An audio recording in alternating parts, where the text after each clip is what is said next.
Ini kalau dalam bahasa politik itu namanya trading in influence. Apa itu? Memperdagangkan pengaruh. Hmm. Jadi setelah jadi presiden, setelah lengser dari kursi presiden, dia nggak bisa tenang karena biasanya merintah orang, dicium tangannya sama orang, ya kan, disembah-sembah tanda petik ya.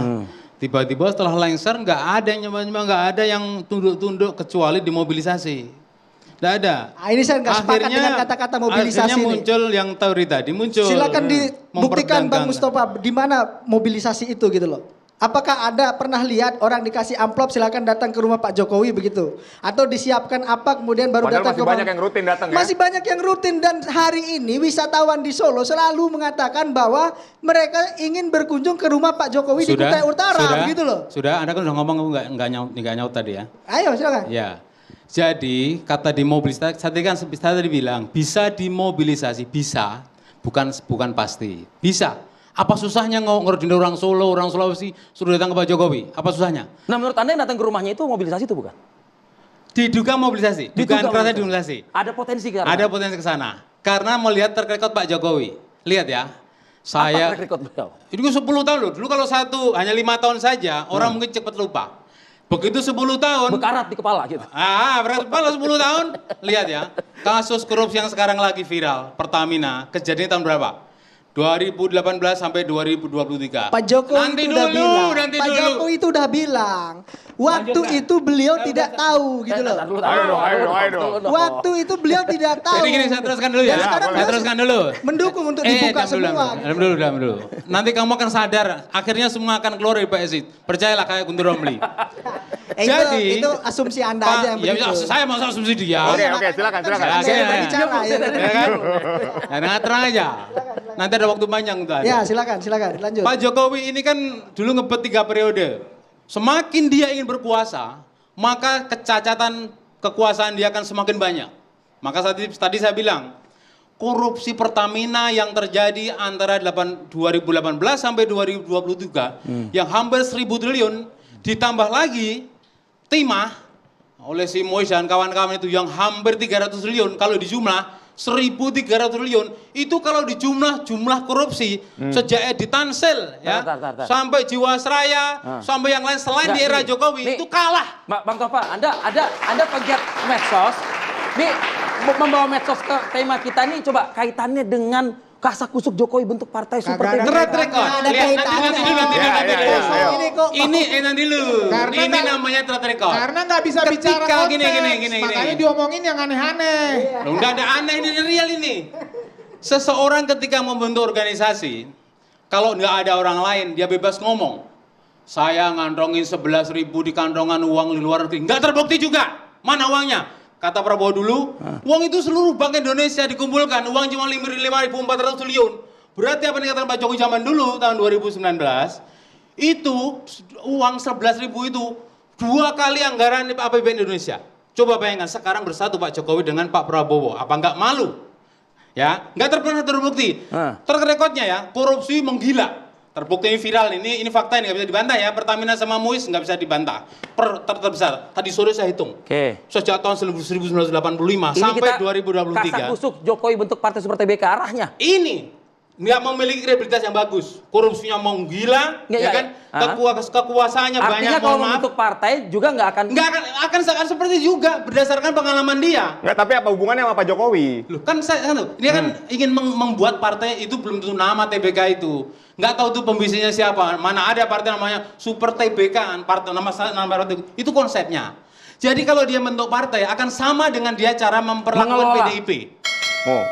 Nggak memiliki malu. Jadi dia telah merusak patron, merusak pakem politik Indonesia gara-gara kasus anaknya. Merusak patron pakem politik. Yang merusak ini buktinya di mana? Nanti saya terangkan. Oke, sekarang waktunya habis. Silakan. Apa buktinya beliau merusak? Beliau ini diberhentikan di situ, Oke. iya kan?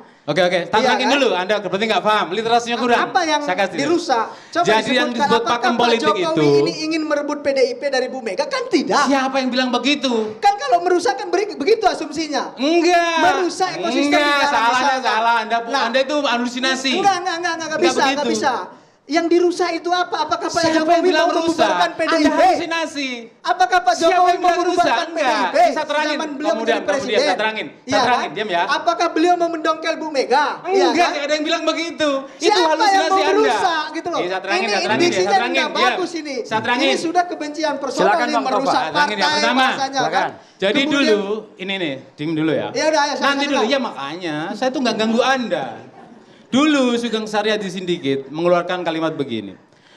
Pakem politik salah satunya adalah ada namanya tokoh, ada namanya partai politik. Oke. Biasanya tokoh Oke. itu Ya. akan membuat mengakibatkan partai politiknya besar. Oke. Atau sebaliknya, partai politik akan membuat tokoh ini besar. Jadi adalah istilah cacing menjadi naga, ada pula naga itu membuat cacing jadi naga pula. Jadi menjadi gede. Oke. Pak Jokowi ini linier politiknya ada di PDIP, wali kota yang usung PDIP, ya, gubernur yang usung PDIP, presiden Nah. sama. Begitu di akhir waktu lupa dia siapa yang membuat dia besar. Oke. Itu yang namanya merusak pakem politik. Oke. Belum pernah terjadi seperti itu, maka PDIP sakit hatinya nggak pernah habis, nggak pernah hilang. Oke. Ini nanti akan menerima karmanya suatu saat. Tunggu saja. Oke.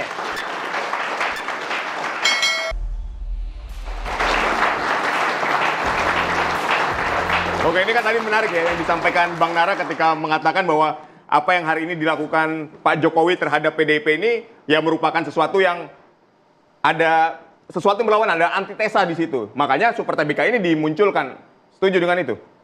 Iya, saya itu kan pendapatnya Bang Mustafa kan. Betul. Nah, jadi ya kita tidak perlu setuju dan tidak tentang pendapatnya beliau. Tetapi kita harus optimis dengan ide dan gagasan yang disampaikan oleh Pak Jokowi terkait dengan partai Super TBK ini begitu loh. Ketika partai ini nanti mampu terbentuk dan terkhusus kami yang akan menjadi percontohan awal di PSI, kita lihat apakah ada nanti partai-partai lain yang akan mengikuti ini. Ya kan? Karena dengan asas keterbukaan, kemudian dengan mekanisme demokrasi yang hidup di dalam, kemudian asas transparansi juga kuat, akan menarik kelompok-kelompok yang hari ini merasa politik ini kotor. Maka di sini kami akan menjadi contoh, menjadi role model dari partai politik yang terbuka, yang super terbuka di Indonesia.